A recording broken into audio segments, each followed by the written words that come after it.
Bonjour mes chers frères et sœurs de la Terre Gaïa Sophia.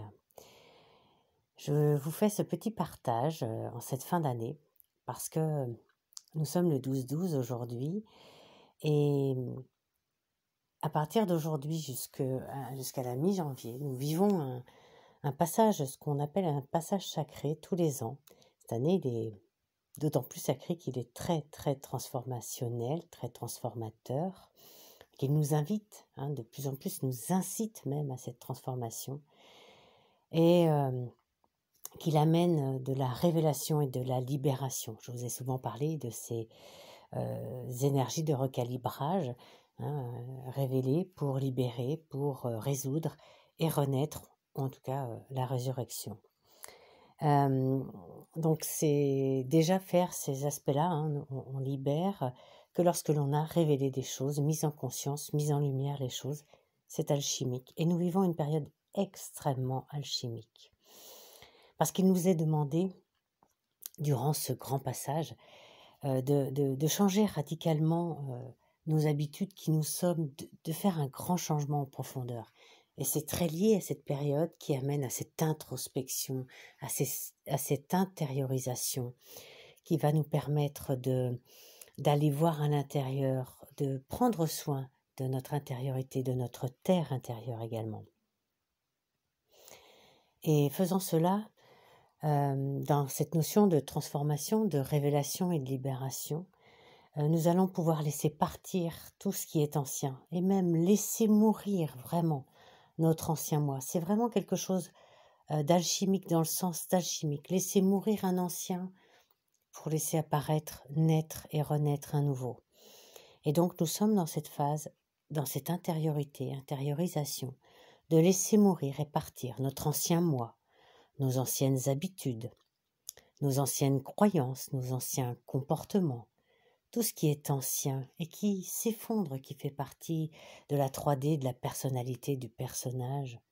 Tout cela n'a plus sa place, sa raison d'être et vous le ressentez.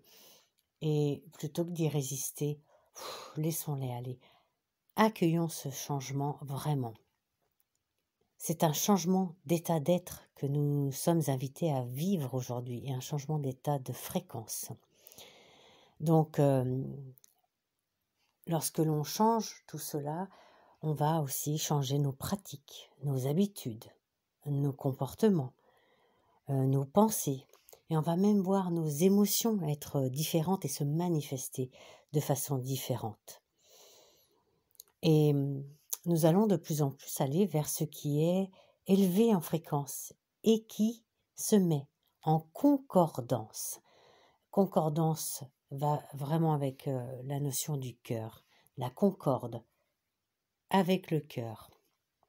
Et donc vous allez vous mettre en concordance de cœur à cœur, dans le lien du cœur, avec les fréquences, les énergies élevées, avec les personnes aussi, les individus, les êtres qui sont autour de vous, qui sont dans les mêmes fréquences élevées que vous. Et c'est pour ça que d'anciennes relations aussi peuvent être appelées à ne plus avoir lieu d'être et à mourir, sans pour autant que ce soit un drame. C'est vraiment aussi prendre conscience de comment nous allons aborder cette notion de mort, comment nous allons le vivre au mieux. Parce que plus nous allons être dans la résistance, encore une fois, la résistance à ce qui est, à ce qui se présente, plus ça va être douloureux évidemment. Mais plus nous sommes dans l'accueil, l'acceptation de ce changement d'état d'être, de vibration, plus c'est fluide, plus ça se fait, et plus il y a de la douceur pour soi. Et plus nous sommes en capacité de recevoir de la lumière et toutes les nouvelles fréquences qui arrivent sur cette planète. Et Dieu sait si en ce moment, il en arrive pour nous tous. Alors il nous est demandé d'être un témoin et un observateur, comme souvent, c'est-à-dire de ne pas plonger dans l'aspect personnage ou personnalité de notre être qui vit les choses pleinement. Non, c'est d'être un observateur pour voir ce qui se révèle et ce qui se libère et d'être en conscience de cela. Observons les émotions, les pensées, et les intentions, les actions également que nous avons, les synchronicités qui nous arrivent, Laissons remonter les vieilles histoires, parce que si elles remontent, c'est qu'elles se mettent en lumière, elles se révèlent pour mieux être libérées, évidemment. Donc il nous est demandé de prêter attention à cela, mais aussi, durant cette période, je vous invite à prêter attention à vos rêves, et voire même à les noter si vous le voulez, si vous le pouvez. Et pour vous y aider, vous pouvez poser vos intentions avant le coucher, puisque ça va être une période jusqu'au solstice qui va vraiment aider à ce que dans les rêves, les choses se révèlent et parfois se libèrent. Et moins il y aura de résistance, plus ça se libérera de façon facile et fluide. Et pendant que vous êtes dans cette position d'observateur et de témoin, je vous propose de voir où vous portez votre attention.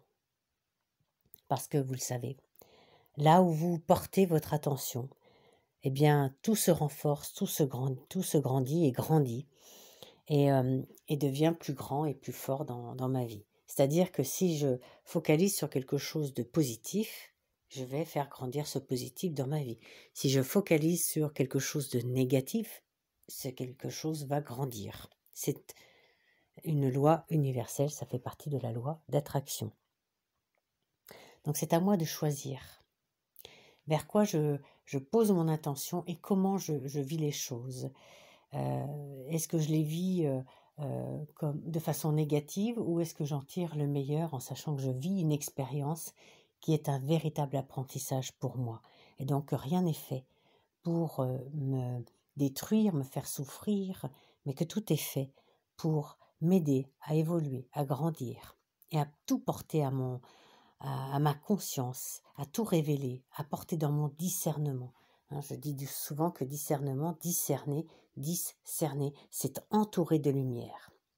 Et donc, entouré de lumière, c'est vraiment révéler. Alors, prêtons attention à cela en ce moment, et puis ça peut faire partie aussi du bilan que l'on fera, je vais vous donner tout à l'heure, pour le bilan de l'année 2022. De voir comment j'ai porté mon attention aussi pendant cette année et comment ça s'est vécu. Donc je peux choisir de là où je porte mon attention, là où je focalise mon énergie également. On peut voir, depuis que nous lâchons de regarder la télévision, les informations, tout ce qui nous est donné et qui nous enferme encore dans cette 3D, dans cette notion de la personnalité qui active nos vieilles histoires, nos émotions, nos blessures, etc. Si on focalise dessus, évidemment qu'on va activer tout ça. Et vous avez dû constater qu'en vous libérant de cela, et donc souvent je l'ai dit, ne focalisons pas sur ce qui se passe à l'extérieur, mais vraiment sur ce qui se passe à l'intérieur de nous. Et en cette période, c'est ce qui est demandé. Et comment je vais à l'intérieur? Plutôt pas mal. Je focalise dessus et je vais faire grandir ce côté positif. Je vais vous partager une expérience que j'ai vécue dans ma caravane et qui aurait pu être vécue de façon douloureuse, difficile, en résistance dans cet aspect négatif et qui aurait fait grandir cet aspect négatif et qui aurait été vraiment un moment souffrant. Parce que ça a été une expérience de plusieurs mois. Et alors que j'ai décidé, parce que je sais que je vis une expérience et que tout ce que je vis qui se présente à moi est un apprentissage, je l'ai donc accepté, un peu comme une résilience. Donc j'ai accepté de vivre dans cette caravane, de trouver du confort dans l'inconfort, j'en ai souvent parlé, malgré tout ce que mon corps vivait, de l'activation des structures cristallines intérieures qui faisaient vibrer tout mon corps et plein de choses qui se sont passées, la déconnexion du système nerveux, mais tout cela m'y a aidé. J'ai vécu aussi un certain détachement, parce que vivre dans un tout petit espace, ce n'est pas évident, 95% de ma vie est en carton, mais donc je me détache du matériel. C'est une vraie préparation pour l'avenir, je le ressens ainsi. J'ai aussi eu la chance, en vivant dans cette caravane, dans un habitat léger, d'être encore plus au contact de la nature, de la terre, Gaïa Sophia, du ciel, de la lune, des étoiles, et ça a été et ça reste merveilleux. Parce que me coucher dans mon lit et avoir une grande lucarne qui était vraiment plus qu'un écran de cinéma sur le ciel, les étoiles, la lune, avoir cette proximité avec la terre Gaïa Sophia, parce que je pouvais vraiment la ressentir en étant à l'intérieur. Voilà, c'est une partie de tout ce que j'ai pu apprendre. Je ne vais pas en faire tout le bilan ici, ça serait trop long. Mais voilà, j'ai pris cette expérience comme quelque chose de positif qui allait m'apprendre. Et effectivement, j'ai appris énormément. J'ai grandi énormément. J'ai libéré, lâché, révélé énormément aussi. Donc, j'ai fait dans le bon sens, hein, révélé, libéré et même résolu. Hein, j'ai fait des résolutions dans cette caravane parce que délestée de toute la matérialité qui peut bloquer, qui peut nous empêcher d'aller voir vraiment. Alors que là, en pleine connexion avec les éléments, je peux vous dire que ça a été fabuleux. Donc ça m'a permis aussi de vivre dans le lâcher-prise et la totale acceptation de ce qui se vivait dans cet aspect positif, et que ça a été beaucoup plus facile à vivre pour moi, sans résistance. Si j'y avais mis de la résistance, ça aurait été extrêmement souffrant et douloureux, surtout sur plusieurs mois. Donc c'est vraiment cela, d'en ressortir un apprentissage. Cette expérience est un apprentissage. Et c'est intéressant de faire ces bilans-là, de voir comment nous vivons nos expériences. Est-ce que nous les prenons comme des apprentissages et des choses qui nous ont apprises, même si ce n'est pas facile, et au contraire, comment je fais face à la difficulté. Si je le vis, c'est que j'ai les ressources pour y faire face. Et ce qui est intéressant, c'est d'aller noter les ressources que j'ai révélées. Parce que les révélations se font aussi dans le sens positif. N'oubliez jamais cela. Alors je vous disais que l'on peut faire un bilan de cette année 2022. C'est ce que je vais vous proposer maintenant, et vous êtes libre de le faire. C'est vraiment quelque chose qui vous appartient totalement. Donc vous pouvez vous poser la question de ce que vous avez vécu durant cette année, des moments marquants. Ça peut être des moments extrêmement joyeux, positifs, des moments peut-être plus difficiles et douloureux, et de ce que vous avez appris. Et donc, vous pouvez commencer à poser cela. Vous allez pouvoir distinguer les moments difficiles et peut-être douloureux de votre vie. Et vous allez le constater en étant observateur, a posteriori, que vous avez sûrement posé de la résistance, soit le mental, soit l'ego, que cette résistance a amené, vous voyez, ça fait que c'est plus fluide à l'intérieur, vous laissez plus circuler l'énergie, la fréquence, la vibration, et ça ne circule plus, ça se cristallise et ça crée une crispation intérieure qui crée de la résistance, qui crée de la douleur. Et c'est ça vraiment qui amène de la douleur, et dans le corps, dans le cœur et dans les émotions. Alors que, en laissant couler, vous vivez, vous ressentez vos émotions, mais elles passent et elles repartent, et elles vous apportent juste l'information qui vous est nécessaire. Et ça, c'est important. Et donc, elles ne restent pas. Lorsque ça se cristallise dans le corps, ça reste. Et donc, ça n'est plus fluide. Si vous vivez vos apprentissages avec grâce, facilité, fluidité, c'est qu'il y a de la non-résistance, et souvent, y est lié la joie, le plaisir, le bonheur, mais même le contentement d'une certaine façon. Je vous ai parlé de cette expérience dans la caravane. Je n'aime pas du tout le caravaning, le camping, tout ça. Je ne suis pas du tout une adepte de ce genre de pratique, vraiment pas. Mais là, je n'ai pas focalisé là-dessus, et j'ai vraiment décidé d'ouvrir et de vivre ça le mieux possible.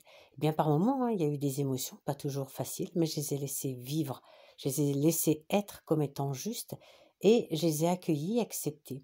J'ai senti le besoin qui allait avec, j'ai essayé d'y répondre au mieux, et mes émotions sont passées. Et ceci a laissé une grande joie, déjà, la joie d'avoir pu vivre cette expérience, d'avoir pu en ressortir du positif, et que ce soit extrêmement apprenant.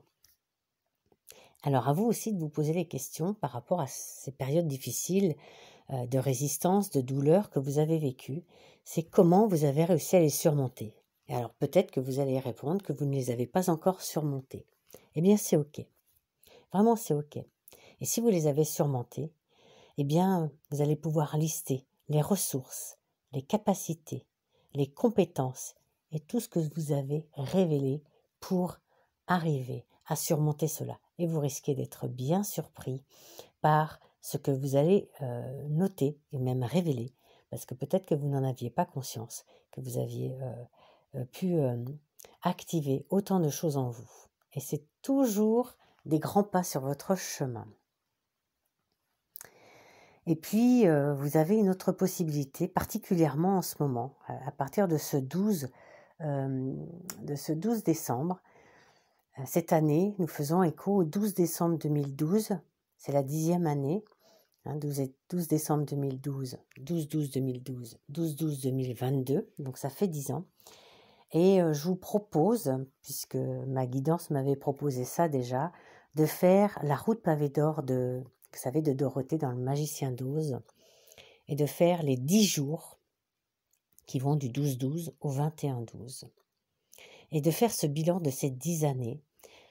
Donc, on va aller du 12 au 21. Et ça va faire 10 pas qui sont l'équivalent des 10 ans.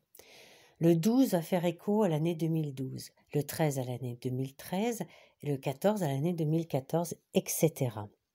Et donc, vous allez pouvoir repenser aux faits marquants de ces années-là. En 2012, tiens, où est-ce que j'étais, qu'est-ce que je faisais, etc.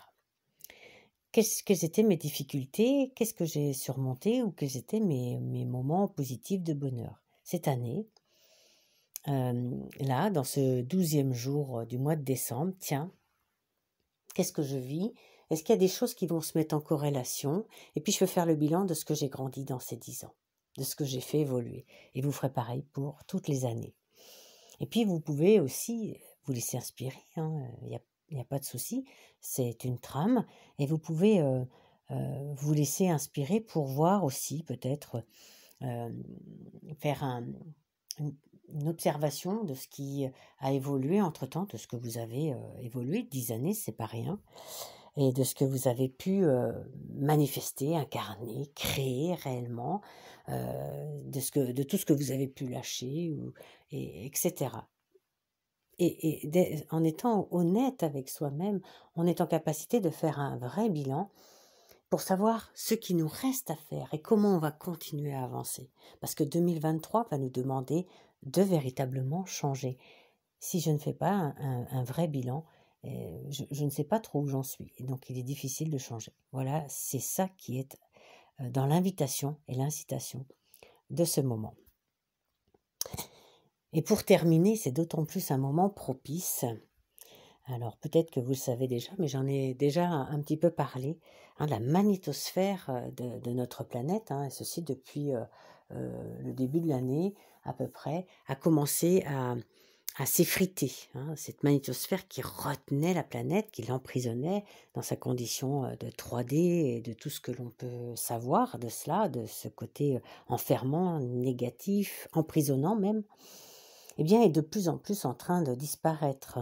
J'ai même vu dernièrement que ça faisait comme si ça s'effondrait, comme si c'était un drap qui tombait, qui lâchait cette planète. Et ça veut dire qu'elle se libère de plus en plus. Notre belle planète Terre, Gaïa Sophia, se libère de plus en plus. Et nous aussi, ça nous aide, et c'est pour ça que c'est important en ce moment, pour révéler et libérer. Parce que nous sommes aidés avec tout ce qui se passe. Et d'autant plus aidés, vous devez le ressentir, vous aussi, que on sent, alors ça, évidemment, ça amène d'autant plus de révélations intérieures, de nos histoires, de nos émotions, de nos blessures, de nos mémoires, etc. Mais oui, et laissez-les remonter pour mieux être libérés. Ça, c'est alchimique. Parce que lorsque c'est mis en lumière, la lumière permet de révéler et permet, c'est même, on fait ça en photo argentix, on met en lumière, ça permet de passer du négatif au positif, avec le négatif de la photo, au positif qui se pose sur le papier. C'est ce que fait la lumière. Donc, vous voyez l'allusion, passe du négatif au positif. J'aime dire aussi du négatif au génatif, c'est-à-dire qui fait naître. Et après, avec plusieurs bains révélateurs, il y a la libération de la photo. Eh bien pour nous c'est pareil. Avec nos émotions, avec nos mémoires, nous pouvons aussi faire cela. Et nous pouvons ressentir qu'en ce moment c'est présent. Et pour une simple et bonne raison, c'est comme cette magnétosphère s'est ouverte, et même de plus en plus dégagée, elle est en train de tomber complètement. Nous pouvons sentir les effets de notre nouvelle vraie lune qui s'est posée à l'éclipse de novembre et qui a vraiment, là pour le coup, qui est vraiment liée à la source, à la mer cosmique, qui est enveloppante, qui est mère nourricière effectivement, mais aussi qui nous permet cette inspiration, c'est-à-dire le grand tableau blanc qu'elle nous propose sur lequel tout peut se poser. Et nous sentons que tous les possibles sont là, c'est ça que ça veut dire. Et ça nous permet également de nous connecter de plus en plus à notre famille stellaire, à notre famille des étoiles et à notre bonne étoile. Je vous laisse sur ça parce que ça fait déjà beaucoup d'informations. Mais voilà, je voulais vous partager tout ce qui était à l'œuvre en ce moment. Alors si vous vous sentez chahuté, si vous sentez qu'il y a plein de choses qui remontent en vous, qui veulent se révéler, eh bien, dites-vous, c'est vrai que c'est pas confortable, je vous l'accorde, mais c'est super, parce que si ça se révèle, ça va se libérer. À vous de prendre soin que ça se libère, que ça ne reste pas à se cristalliser. Donc pas de résistance à cela. On l'accueille, on le vit dans la joie en se disant « enfin ça se révèle pour être libéré ». Je vous mettrai le lien pour le dernier podcast que je vous avais transmis sur le cœur léger comme une plume, parce que si vous sentez qu'il y a trop d'émotions, faites ce travail, cette sorte de méditation pour aller libérer votre cœur de plus en plus. Vous pouvez utiliser des méditations, vous pouvez les écrire et puis les brûler, vous pouvez les dessiner, vous pouvez, vous voyez, manifester dans la matière et puis vous brûler et vous transformer. Une fois que vous avez brûlé, réécrivez ou redessinez quelque chose de positif. Ne laissez pas en suspens. C'est ça qui va aller sur la résolution de plus en plus. Vous allez au-delà de la libération. Et vous réécrivez l'histoire que vous avez faite avec des aspects positifs, non pas inventés, mais parce que vous avez décalé votre regard, vous n'êtes plus dans la souffrance, dans l'émotion qui bloque, mais vous allez voir, vous êtes dans l'apprentissage et ça change tout. Voilà l'invitation qui vous est faite en ce moment, qui nous est faite à tous, en fonction des nouveaux, en fonction du niveau de conscience où nous sommes, du niveau d'ouverture, du niveau d'énergie dans lequel nous sommes. Plus nous sommes en capacité de recevoir ces énergies et les laisser rendre fluides, plus c'est facile, plus ça se libère facilement, quasiment, en tout cas pour ma part, en un souffle. Et je vous avoue que c'est bien quand on en arrive là. Ça prouve aussi, c'est important de voir que votre cœur, votre portail stellaire du cœur, a un espace à l'intérieur, l'espace sacré, qui est un espace neutre, quantique, un espace qui peut être appelé l'œil du cyclone, qui va vous être ressourçant pour vous, dans lequel vous pouvez aller. Alors, je vous souhaite un très très beau passage jusqu'au solstice. Au solstice, je ne sais pas ce qui se manifestera pour cette journée-là, soit une méditation, comme c'est le cas en général, ou autre chose, ou simplement une reliance, en tout cas une reliance de cœur à cœur, comme nous le faisons dans les méditations du lundi, dans ce grand champ quantique d'amour et d'unité que nous créons de plus en plus. Alors je vous laisse, mes frères et sœurs, pour vous souhaiter le meilleur passage sacré, transformationnel, libérateur, mais surtout révélateur, libérateur et qui va amener de la résolution dans votre vie, pour ancrer 2023 d'une toute nouvelle façon, pour être vous, un nouvel être pour cette nouvelle année 2023, après tout ce grand passage de 10 années. Vous le savez, j'encode ce podcast de ma plus belle lumière, de mon plus grand amour, parce que oui, en tant que frères et sœurs de la Terre Gaïa Sophia, et même peut-être plus frères et sœurs des étoiles, je vous aime infiniment, je nous aime infiniment, et je vous dis à bientôt pour la suite de notre super aventure, histoire.